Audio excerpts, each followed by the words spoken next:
I met Jeremy Deutsch a whole bunch of years ago, and one thing which you will soon find out, he is wonderful. He's a character. He is also a bottomless pit of American presidential information and trivia.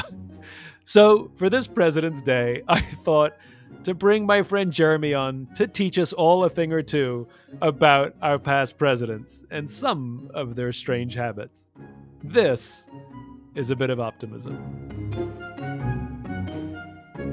I can't tell you how excited I have been to talk to you. You're one of my favorite people to talk to because you have an encyclopedic brain, an encyclopedic knowledge of obscure things in American history and our presidents. And I always learn something every time I talk to you. So I thought I should not be selfish with these conversations. I should share you and your knowledge. Tell me about John Quincy Adams. He's your favorite, right? Oh, yeah. I get excited about this guy because if you read what he wrote in his inauguration speech, it was like very progressive things. You know, he was talking about ending slavery in the territories. This is 1824. Please know that if you look at the first 8 presidents or so, and you look at our founding fathers, and John Quincy Adams is not a founding father. His father was John Adams. But of the 8, John Adams and John Quincy Adams were the only ones that did not own slaves. Now think about that. They're from the North, but they were big, abolitionists. And Abigail Adams was probably the strongest voice in the Adams family there on a very, very strong anti-slavery platform. So he, in his inauguration wanted to talk about abolishing slavery, in the territories, like kind of a containment strategy that we see later with President Lincoln, certainly adopted earlier by the Whigs. But he also talked, Simon, about a national school system and a national road system. I mean, again, 1824, we didn't see a national road system until Eisenhower in 56, right? In the interstate. So this was a person who was a big academic like his dad, just an intellectual giant, arrogant like his dad. He wanted to make certain everybody knew he was the smartest guy in the room. And unlike his dad, who had a little bit of a sense of humor, John Quincy Adams, no sense of humor at all. So, like, a really tough time. What happened to him after his one-term presidency? Well, this is where it gets really cool. And hopefully we still have your listeners, okay? He was really devastated. I think they would, during his presidency and afterwards, I think some would probably say there was clinical depression. Very sad. What is he going to do? His parents were very tough on him, okay? And he started writing a biography about his dad and working on some other things. He's like, nah, I'm not fulfilled. And then he found his why. And it was getting elected to Congress. Yeah, that was a tactical thing. But he was like kind of our first single issue candidate. And that was to end slavery. Wait, he went from being the president to going to Congress? Correct. Wow, that doesn't happen very often. No, they're the only one to do it. Wow. And actually, Simon, he served 18 years in the House. Oh, wow. And many would probably say the impact that he had was super significant. And here's where I get super excited about John Quincy Adams. There was a gag order, I believe it was in fact for 16 years, where you were not allowed to mention the word slavery, not on the House floor, not in committees. And if you did, you could be, censured, right? There would be some type of rebuke towards you. You could potentially be expelled from the House. Wow. And thrown out of Congress if you mentioned the word slavery. Well, John Quincy Adams, I'm the former president of the United States. Who is going to kick me out? Okay. And he actually does something quite brilliant. He drafts like a resolution. And he mentions the word slavery as many times as you can humanly mention it in one document, okay? And now he's going to be censured, potentially expelled from the House. But here's the beautiful thing. He had unlimited time to defend himself. So he spent 2 weeks giving these speeches on the floor of the U.S. House of Representatives, talking about how horrible slavery was, how it needs to be ended.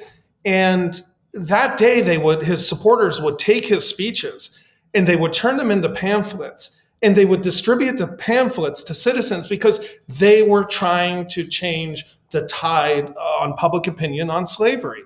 And this was all driven by John Quincy Adams. And in fact, it took him 8 years, but he defeated the gag rule. And once again, the word slavery was allowed to be mentioned in the House. I'll tell you the other thing. And do you remember, did you see the movie Amistad? Yes. Okay. Well, so he was the one, okay, who defended the slaves and the mutiny that occurred on that ship. And he did it pro bono. He didn't charge. And he gave 2 days of oral arguments. The case made it all the way to the Supreme Court. He gave 2 days of oral arguments. He was victorious. And that was the type of guy John Quincy Adams was.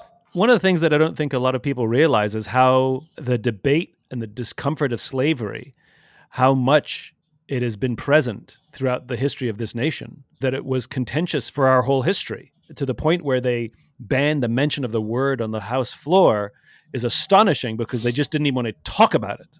How do you get enough votes to restrict a word that needs to be talked about on the House floor where they're, and it takes the courage of John Quincy Adams to put his career on the line. And maybe someone else couldn't have done it. He just had to have been a former president. I'd have to go back and look, but I think the gag order was in effect for 16 years. Wow. And I think this tension that you talk about, well, that also created the rift between Jefferson and Adams. If you famously hear about that, they were friends and then they weren't friends. You look at the tension, and I think historians would say Jefferson became very envious of Adams because Adams really believed in the horrors of slavery and that people should not be slaves, period, full stop, right? And, Thomas Jefferson wrote about all men are created equal, but did he really believe that? All? A lot of former presidents, when they passed away, they freed their slaves. But Thomas Jefferson didn't do that. I think you're spot on. Since before our country was founded, and certainly all the way through the Civil War, and then even after the Civil War. This nation has a complicated history, and we're in a period now where one side romanticizes our history and the other side demonizes it. And I think both are right. There are some progressive and romantic ideals that come from our history, but there's some darkness as well. We have a checkered past that make us who we are. One of the reasons I like talking to you is, sure, it's fun to talk about obscure presidents and all the kooky things that happened, but I think it reminds us just of the fragility of a nation and the fragility of the people who lead it. Alcoholics and murder and intrigue and subterfuge and back office deals. Like, these are not new things, and they are part of our history. I think the important thing is not to necessarily weigh in on it, but rather to know about it. Because I think knowing about the past informs how we deal with the current state. You're absolutely right. And there's a checkered past, and it's important that we study it, and it's important that we lift up the heroes that, again, I come back to John Quincy Adams, and there's many more that had the courage to say, no, this is wrong. This is 1824. Look where they were. Look how visionary they were in calling it out. Those heroes risked their careers to do something that they believed was the right thing to do. Like LBJ, Lyndon Johnson, lost the South. The Democrats ruled the South, and he did what the right thing to do was for civil rights, knowing he would completely destroy his own political career, but he would also lose the South. And I don't know of a politician now who'd risk the party's presence in any area in this country because it was the right thing to do. And he was a complicated figure as well. Very complicated. I mean, we can talk hours about LBJ, who's fascinating, and he was one of the most effective majority leaders ever, what he was able to accomplish, and certainly the tragic passing and assassination of Kennedy. But in the first 6 months, he accomplished more legislatively than the Kennedys did in 3 years, right? I mean, you can go on and on, and that's spot on. I think it's the courage to stand up and the willingness to know that this may not be popular and I may lose everything that I have. And if you study our first impeachment, Andrew Johnson. So he was impeached and only survived the Senate vote of conviction by 1 vote, right? Correct. And he was a Democrat. Lincoln was a Republican.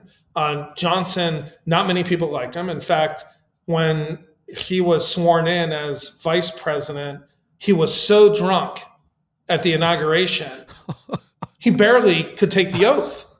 And he was asking, like, who's the Secretary of War? Who are these other cabinet members? And they had to do this whole thing to kind of cover up. And they said, no. His back, he was in pain. He was on medicine. He wasn't drunk. And in fact, it was such an embarrassing period that he left D.C. for like 100 days. And they had to go and find him after Lincoln was assassinated. I believe he was drunk again. It was like a really bad situation. He was not popular. Congress couldn't stand this guy. You say they fell by one vote. Well, Republicans had the votes. They had 2/3 of the votes to impeach him. I think they had like 13. They had a buffer of 13. And guess what, Simon? 13 stood up and did not vote to impeach him.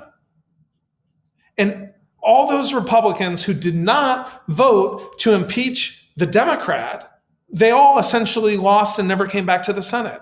They stood up. They did what they thought was right. This is where I talk about one of the golden episodes of the Senate. The Senate protected the presidency because Congress passed a law basically saying, hey, listen, guy, if you want to fire somebody, even though you appointed them and we may have consented to them, well, if you want to fire them, you have to get our permission to fire anybody. And Johnson's like, nah, forget it. No, come on. I'm the president. I don't have to listen to this. And I don't have to follow that. And that kind of really egged him on. But really, those Republicans stood up, they did the right thing, and they protected. Because think about this. If that went the other way, we could be impeaching presidents left and right because of their HR issues, who they hire and fire. And that was really a principled stand. So who's the most obscure president that most people have forgotten about, that history's forgotten about? There's a few, and there's actually a professor who's studied this since 1970, and he's asked like college students to list all the presidents. And there's typically a couple that are at the top of the obscure list. A guy named Chester Arthur, who typically comes in around 7% or so, served after Garfield was assassinated. But it's typically a tie between Chester Arthur, who owned 80 pairs of pants, by the way, which is a lot of pairs of pants. There was this General Zachary Taylor. You know, it's 1849. They're dedicating the Washington Monument. Not complete yet, but it's the dedication.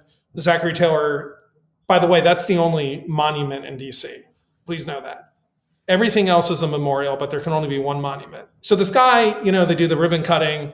He goes back to the White House and he talks about how he drinks like ice milk and eats cherries, and then he dies a few days later. And they thought he was actually poisoned. I don't think he was. And Millard Fillmore becomes president of the United States. He signs the Compromise of 1850, and the whole entire cabinet resigns. And Fillmore goes down as the most obscure president. He was from New York. They were farmers in upstate New York, not good agriculture. His father basically sends him into indentured servitude, if you will. He saves as much money as he can, and he buys his freedom. And then he ends up walking 100 miles back to his house, not all in one day. The only book he read up until the age 17 was the Bible. He educated himself. He was a very dashing, very handsome guy. Queen Victoria said she thought he was the most handsome man she's ever seen. And, lo and behold, he becomes president. And it's very forgotten, really, really tough time. He was the one who created the White House Library. Isn't that cool? Here's a person who educated himself and knew the value of education, and they created that. And that gets you right into like 1856, another obscure president named James Buchanan. You and I have talked about this. Like everybody was talking about, oh, Mayor Pete, like if he gets the nomination, if he becomes president, he's gonna be our first gay president. Wrong. James Buchanan. James Buchanan was our only bachelor president. He was roommates with the only single vice president. There was a guy before Buchanan. He was president. He was Franklin Pierce. Very, very, very difficult presidency. Drank a lot before he was sworn in. His law school friend died. They were going to a funeral. The train derails. One person dies, and that's his baby. And he sees his baby's head, his skull crushed right in front of him. Oh. And Franklin Pierce thought he was cursed. This was God's punishment. And he really turned into an alcoholic, and it was a very, very tough period. But Pierce had a vice president named Rufus King. And Rufus King was our only single vice president. And Rufus King and James Buchanan were roommates for like 10 years. I mean, look, I know it was a different time and the discussion of being gay was not an open thing, but do we have good evidence that Buchanan, rather than just because he was a single guy, do we have good evidence that he was in fact gay? There's a note he wrote to his house mother. So Rufus King is appointed to like ambassador of France, going overseas, somewhere, right? They called them prime ministers or ministers at the time to Europe. And here's a letter in the 1840s or so where Buchanan writes his house mom and says, I'm wooing other men and they're not taking my advancements. I don't know. Do you want more evidence than that? I mean, but Simon, no one made an issue of it.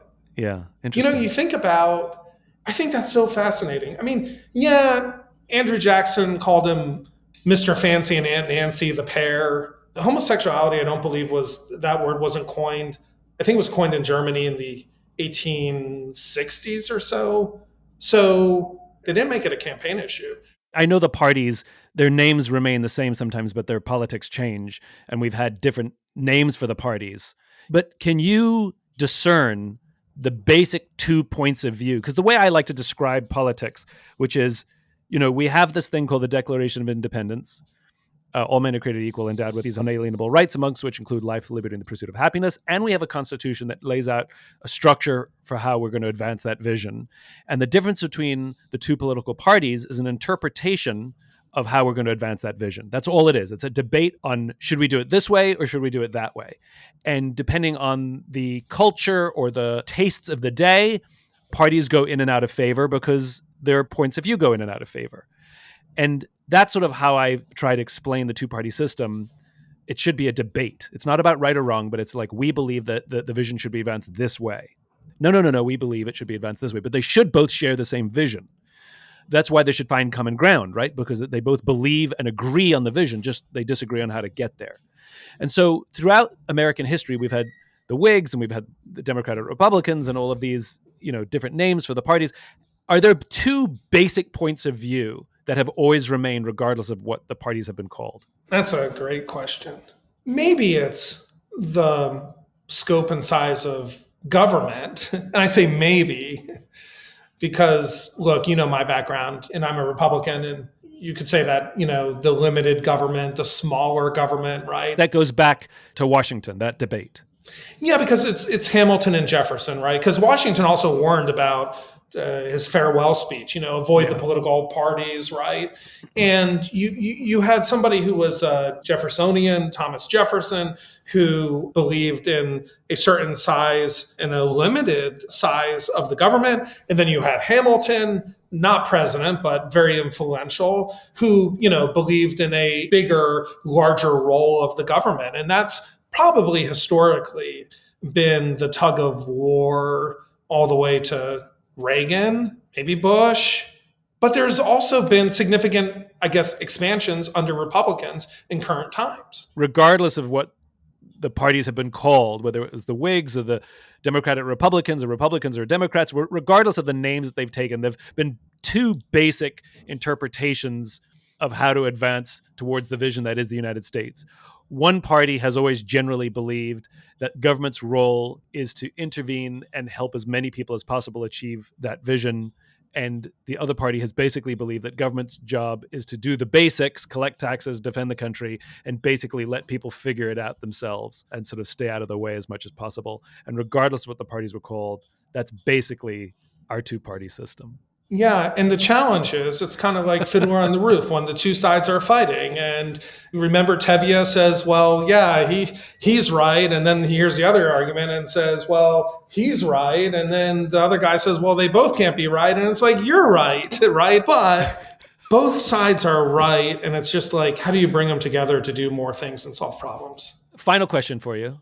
What, in your mind, are some of the key lessons that we can take away from some of these obscure pieces of our history that will inform or help us improve modern day tensions in our politics? There were certainly very uncivil times, but I think you can look throughout history where there were civil relationships in a good way and in positive. And I'll give you maybe two examples. Certainly the presidential transition of power is so important to our country, right? And I mean, James Buchanan, during Lincoln's inauguration right before, says, if you're as happy as I am leaving this place as you are, Mr. Lincoln, coming in, then you, sir, are the most happiest man in the world, right? During that period, and it was a lame duck period, I think 7 or 8 states left the Union, even before Lincoln was sworn in. And Buchanan didn't do a thing. And Lincoln inherited a big mess from Buchanan. And if you look at all of Lincoln's speeches and everything he said, how many times did he blame James Buchanan for all his problems? And the answer is 0. And I think that's really important. We've certainly seen it with President Trump. We see it with President Biden, and it's blaming the others for the problems that they have now. And I think, again, being inspired to paint a positive, forward-looking agenda, not looking back. Yes, studying the past, but looking forward. I think that's really important. And I think we can draw a lot from Lincoln on that. I'll close with our guy who messed up with the numbering system, Grover Cleveland, the 2 non-consecutive terms, who I made this comment recently. I was comparing, President Obama to Grover Cleveland, which I don't think anybody has done. This is probably a first on your podcast. And I was just talking about, wow, we haven't seen anybody's political career go up so fast since Grover Cleveland. And Barack Obama went from state senator to U.S. senator to president of the United States. Grover Cleveland goes from mayor of Buffalo to governor to president in 3 years. Beat that. Okay. But, so Grover Cleveland loses to a guy, Benjamin Harrison, who, oh, by the way, has an addiction to cucumbers. We won't get into that today. His dad, Harrison's dad writes him. He's like, hey, man, you got to lay off the cucumbers, okay? They were worried about, he said his 2 vices were cucumbers and cigars. You got to lay off of it.